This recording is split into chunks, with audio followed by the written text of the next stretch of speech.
Assalamualaikum, saya Azhar. Ini Grab ni. Tadi saya kena offline selama berapa minit tadi?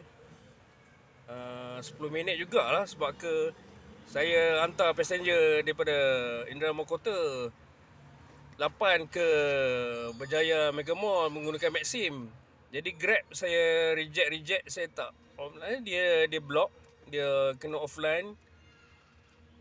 Sekarang saya depan Berjaya Mega Mall. Ni ramai nak balik ni. Tapi bila on balik tadi, dia nak suruh saya ambil dekat TMG Tanjung Lumpur. Saya sekarang berada di bandar Berjaya Mega Mall. Buka-buka je. Terus reject. Terus kena offline balik semula. Tunggu lagi 15 minit. Apa hal pula?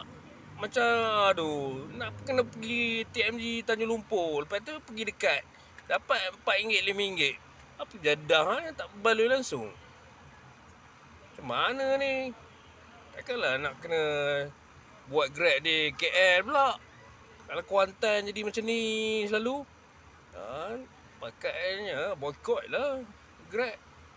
Saya berada depan Berjaya Mega Mall. Tunggu orang ramai nak balik ni. Ada Maxim order nak balik Indra Sempurna, jauh. Susah nak balik kosong. Jadi saya on Grab. TMG Tanjung Lumpur pula nak kena pergi jauh. Nak pergi jauh pick up passenger. Lepas tu dia tu nak pergi dekat. Lepas tu area tu tak ada juga passenger, susah juga. Balik kosong lagi. So itulah gayanya.